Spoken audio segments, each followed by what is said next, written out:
శ్రీ గురుభ్యో నమః. శ్రీమాత్రే నమః. మా భక్తి టీవీని ప్రోత్సహిస్తున్నటువంటి మా ప్రేక్షకులందరికీ ధన్యవాదాలు తెలియజేస్తూ, రవిచంద్రులు వారికి ఎక్కడా కూడా వక్రత లేదు. రాహుకేతువులు వారిద్దరూ వారి నడకే వక్రించిన నడక. అంటే రాశి చక్రంలో దీన్ని క్లాక్ వైజ్ అని అంటాము. మేషరాశి తర్వాత వృషభ రాశి, వృషభం తర్వాత మిథునం, మిథునం తర్వాత కర్కాటకం, ఇలాగా వరుస క్రమంలో వచ్చినట్టయితే దాన్ని క్లాక్ వైజ్ నడక అని చెప్తాము. అన్ని గ్రహాలు ఇలా నడుస్తాయి, ఈ విధంగా ఇప్పుడు చెప్పుకున్న విధంగా నడుస్తాయి. కానీ రాహుకేతువులు మటుకు వెనక్కి నడుస్తారు. మేషం తర్వాత మీనంలోకి వెళ్తారు, మీనం తర్వాత కుంభంలోకి వెళ్తారు, కుంభం తర్వాత మకరంలోకి వస్తారు. ఇట్లా వెనక నడక అన్నమాట. రాహుకేతువులకి వక్రత లేదు. ప్రకృతి ఎప్పుడూ కూడా వెనక్కి వెళ్ళడం అనేది ఉండదు. అలాగే సూర్య చంద్రులకి వక్రత లేదు. ఈ 4 గ్రహాలని మనము తీసేసినట్టయితే ఇక మిగతా 5 గ్రహాలు, కుజుడు గాని, బుధుడు గాని, గురువు గారు గాని, శుక్రాచార్యుల వారు గాని, శని గారు గాని, ఈ 5 గ్రహాలకి కూడా అప్పుడప్పుడు వక్రత వస్తూ ఉంటుంది. అలాగే ఈ 2025వ సంవత్సరంలో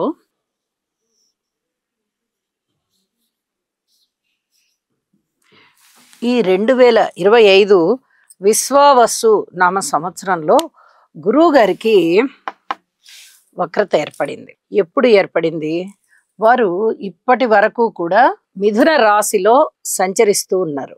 వారి యొక్క అతిచారం చేత, అంటే గబగబా నడక చేత అక్టోబర్ 18వ తేదీన కర్కాటక రాశిలోకి వచ్చారు. ఈ కర్కాటక రాశిలో ఉంటూ ఆయన నవంబర్ 11వ తేదీన, అంటే ఇంచుమించుగా 23 రోజులకి మళ్ళీ తిరిగి వక్రించారు. ఈ కర్కాటక రాశిలోకి వచ్చిన 0 డిగ్రీల 56 నిమిషాలకే, ఇంకా 1 డిగ్రీ కూడా పూర్తి కాకుండానే తొందరకు వచ్చారనమాట. అతిచారం అని అంటాం. ఆ అతిచారంతో కర్కాటక రాశిలోకి వచ్చినటువంటి గురువుగారు 0 డిగ్రీల 56 నిమిషాల దగ్గర, ఇది పునర్వసు నక్షత్రం 4వ పాదం అవుతోంది. ఈ పాదము దగ్గర మళ్ళీ తిరిగి వక్రగమనం చెందారు. మళ్ళీ తిరిగి వక్రించారు అనమాట. వక్రించిన వారు ఇక మళ్ళీ మిథున రాశిలోకి వెళ్ళాలి కదా. 0 డిగ్రీల 56 నిమిషాలు, 0 డిగ్రీల 39 నిమిషాలు, 0 డిగ్రీల 27 నిమిషాలు, ఇలాగ వెనక్కి వెళ్ళి వెళ్ళి వెళ్ళి వెళ్ళి మళ్ళీ పునర్వసు నక్షత్రం 3వ పాదం అయినటువంటి మిథున రాశిలోని పునర్వసు నక్షత్రంలోకి తిరిగి మళ్ళీ వక్రీకరించింది. ఎప్పుడంటే డిసెంబర్ 5న మిథున రాశిలోకి వెళ్ళిపోయారు.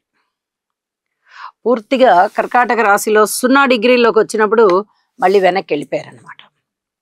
ఈ విధంగా ఒక అదృష్టవంతమైన కాలం అని చెప్పచ్చు. ఒక శుభగ్రహము తన అతిచారము చేత చక్కగా ఒక రాశిలో ఈ అక్టోబర్ 18 దగ్గర నుంచి డిసెంబర్ 5 వరకు అనుకుంటే, అక్టోబర్లో 13 రోజులు అనుకుందాం, అలాగే నవంబర్ 30 రోజులు, డిసెంబర్లో ఒక 5 రోజులు,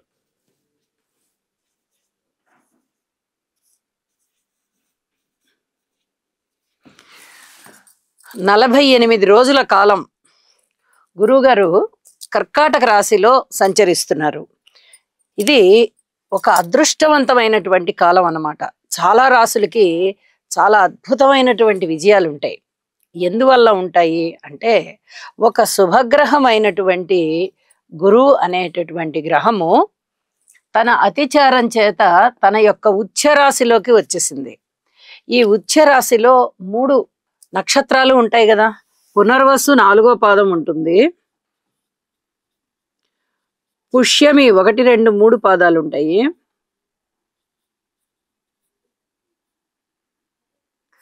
ఆశ్లేష 1, 2, 3, 4 పాదాలు ఉంటాయి. వెరసి 9 పాదాలు ఉంటాయి. మరి ఈ 9 పాదాల వారికి కూడా అత్యద్భుతమైన కాలమే అవడానికి పునర్వసు నక్షత్రం 4వ పాదంలో మాత్రమే గురువుగారు ఉంటారు. ఇక్కడ చూడండి, పుష్యమి నక్షత్రం 1, 2, 3, 4 పాదాలు గురువు గారి యొక్క సంచారం లేదు. ఓన్లీ 0 డిగ్రీల దగ్గరే ఉండిపోయారు ఆయన. ఇంకా పూర్తిగా 1లోకి కూడా ఆయన రాలా. అయితే ఈ రాశి కర్కాటక రాశి ఉచ్చ రాశి గురువు గారికి. మొదటి 5 డిగ్రీలలోనూ చాలా ఉచ్చ పొంది ఉంటారు. అద్భుతమైనటువంటి విజయాలు ఇస్తారు. ఇలా ఎవరెవరికి ఇంకా ఏమేమి ఇస్తారు? అసలు కర్కాటక రాశి వారికి ఆ ఉచ్చలోకి వెళ్తున్నారు. ఆ స్పెషాలిటీ ఏంటి? విశిష్టత ఏదో ఉంటుంది కదా. ఉచ్చ రాశిలో పైగా స్వనక్షత్రంలో ఉంటున్నప్పుడు చాలా అద్భుతమైన విజయాలు ఉంటాయి. ఈ విజయాలు ఏమిటి? ఇంకా మిగతా రాశుల వారందరికీ ఎటువంటి ఫలితాలు వస్తాయి అనేది ఇప్పుడు చెప్పుకుందాము. ఇంకా గురువు గారి కారకత్వాలు కూడా చెప్పుకోవచ్చు. గురువు గారు అనగానే చాలా అద్భుతమైన గ్రహం, దేవతలకి మంత్రి ఈయన. అలాగే ఎవరికి ఏ ఆపద వచ్చినా కూడా దేవతలకి ముందర మొట్టమొదట ఆలోచన చేసేది వీరితోనే. దేవగురువు బృహస్పతి అని మనకి మైథలాజికల్ గా వస్తుంది, పురాణ ఇతిహాసాల్లో వస్తుంది. అంతటి గొప్ప స్థాయి వీళ్ళకు ఉంటుంది. పునర్వసు నక్షత్రం వాళ్ళకి చాలా అద్భుతమైనటువంటి మంత్రాలోచన ఉంటుంది, చక్కటి తెలివితేటలు ఉంటాయి. అలాగే ఇక్కడ పునర్వసు నక్షత్రంలోనే సంచరిస్తున్నారు. మనం గమనించినట్టయితే ఆ నక్షత్రం దాటి పుష్యమి 1వ పాదంలోకి కూడా రాలా. పునర్వసు నక్షత్రంలో కూడా పూర్తిగా ఆయన సంచరించలేదు, 4వ పాదం అంతా కూడా. అయితే ఇక్కడ పునర్వసు అనేది గురువు గారి యొక్క సొంత నక్షత్రము, కర్కాటక రాశి అనేది గురువు గారికి ఉచ్చరాశి. ఇంత అద్భుతమైనటువంటి తన స్థానంలోకి వచ్చినప్పుడు ఇంకా ఏ విధంగా గురువు గారి యొక్క కారకత్వాలు పరిఢవిల్లుతాయి అని చెప్పుకోవాలంటే, ఇక్కడ ముందర గురువు గురించి చెప్పుకుంటూ తర్వాత కారకత్వాల గురించి చెప్పుకోవాలి. అద్భుతమైనటువంటి మంత్రాలోచన చేసేవారు గురువు. అతి చాకచక్యము, నిపుణత, అలాగే ఒక శుభప్రదమైనటువంటి గ్రహము, చూడంగానే చేతులెత్తి నమస్కారం చేసేటటువంటి వ్యక్తిత్వం ఉంటుంది. విద్యకి పెట్టింది పేరు, వేదాలకి పెట్టింది పేరు, ఒక క్రమశిక్షణకి పెట్టింది పేరు. అలాగే లా చదివే వాళ్ళకి, ముఖ్యంగా న్యాయవేత్తలకి, అంటే జడ్జెస్ కి వేదాలు చదువుకునే వారికి, ఇలాగా రకరకాలైనటువంటి విద్యలు, ఆ విద్యలలో ఉన్న వారికి ఈయన కారకత్వం వహిస్తారు. చాలా అద్భుతమైనటువంటి వ్యక్తిత్వం ఉంటుందండి. చాలా చాలా మంచి ఆలోచనలు ఉంటాయి. దైవభక్తి బాగా ఉంటుంది, దైవ కార్యాలు బాగా చేస్తారు. ఎప్పుడు దైవ సేవలోనే ఉండడానికి ఇష్టపడతారు. పెద్దల పట్ల వినయ విధేయతలతో ఉంటారు. ఇవన్నీ కూడా చాలా అద్భుతమైనటువంటి లక్షణాలు, గురువుగారి లక్షణాలు. కాబట్టి ఇంకా గురువుగారి గురించి ఒక్క అక్షరం కూడా ఎక్కడ వ్యతిరేకత ఉండదు. అలాగే తన ఉచ్చ స్థానంలో ఉన్నప్పుడు ధనము బాగా తెచ్చిస్తారు. వృత్తి, ఉద్యోగ, వ్యాపార వ్యవహారాలలో చాలా చక్కటి ఆదాయాన్ని పెంచుతారు. అలాగే తను ఉన్న స్థితి నుంచి పై స్థితికి వెళ్ళేటట్టుగా, పై స్థాయికి వెళ్ళేటట్టుగా, పెద్ద చదువులు చదువుకునేటట్టుగా, పెద్ద పెద్ద రాజభోగాలు అనుభవించేటట్టుగా, పెద్ద పెద్ద ప్రొఫెషన్స్ లో ఉన్న వారితో చక్కటి స్నేహం ఏర్పడేటట్టుగా, అలాగే సన్మాన సత్కారాలు ఏర్పడేటట్టుగా, దూర ప్రాంతాలు తిరిగి వచ్చేటట్టుగా, తీర్థయాత్రలు ఎక్కువ చేసేటట్టుగా, ఇలా ఎన్ని రకాలైనటువంటి అభివృద్ధిని ఇవ్వాలో అన్ని రకాల అభివృద్ధిని ఇస్తారు. విద్య, ఉద్యోగము, వ్యాపారము, వివాహము, చక్కటి ఆరోగ్యము, అలాగే ఉన్నత స్థితి, ధన ఆదాయం పెరగడం, 2-3 రకాల ఆదాయాలు ఏర్పడడం, సన్మాన సత్కారాలు అందుకోవడము, అద్భుతమైనటువంటి గౌరవ ప్రతిష్టలు, మాట పరపతి ఇత్యాదివన్నీ కూడా గురువుగారి యొక్క కారకత్వాలే. గురువు ఎవరికైతే, ఏ రాశి వారికైతే అనుకూలంగా ఉంటారో ఆ రాశి వారికి ఇప్పుడు మనము చెప్పుకున్న ఈ గురువు గారి కారకత్వాలు కనీసం కొన్నైనా అప్లై అయ్యి వారు అభివృద్ధిలోకి వస్తారు. మేషరాశికి చూద్దాం ఎలా ఉంటుందో. మేషరాశి వారికి 4వ స్థానంలో గురువు గారు ఉచ్చ పొందుతున్నారు.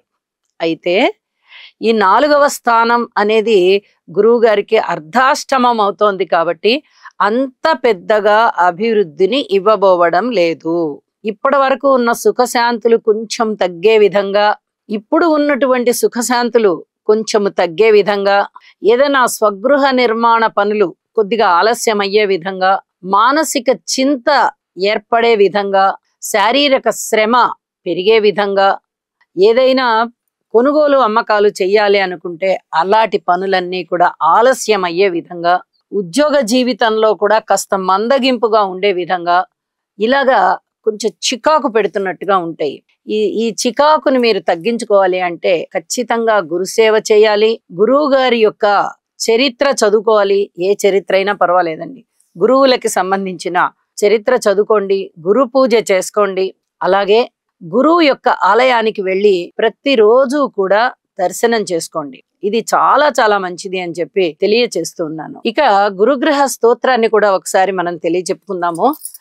దేవానాంచ ఋషీనాంచ గురుం కాంచన సన్నిభం బుద్ధిమంతం త్రిలోకేశం తం నమామి బృహస్పతి. గురువు యొక్క అనుగ్రహం ప్రతి మనిషి మీద ఉండాలని, ప్రతి ఇంట చక్కటి శుభ కార్యాలు జరుగుతూ శుభకరమైనటువంటి పనులలో వారు కాలం గడుపుతూ శుభకరమైనటువంటి గురువు గారి యొక్క ఆశీస్సులు తీసుకుంటూ వారి వారి బుద్ధి విశేషము చేత చక్కటి జ్ఞానాన్ని పొందుతూ అభివృద్ధి పదంలో ఉంటారు అని చెప్పి ఆశిస్తూ ఆ గురువు గారిని ఈ విధంగా దీవించమని కూడా ఆశిస్తూ సర్వే జనా సుఖినో భవంతు.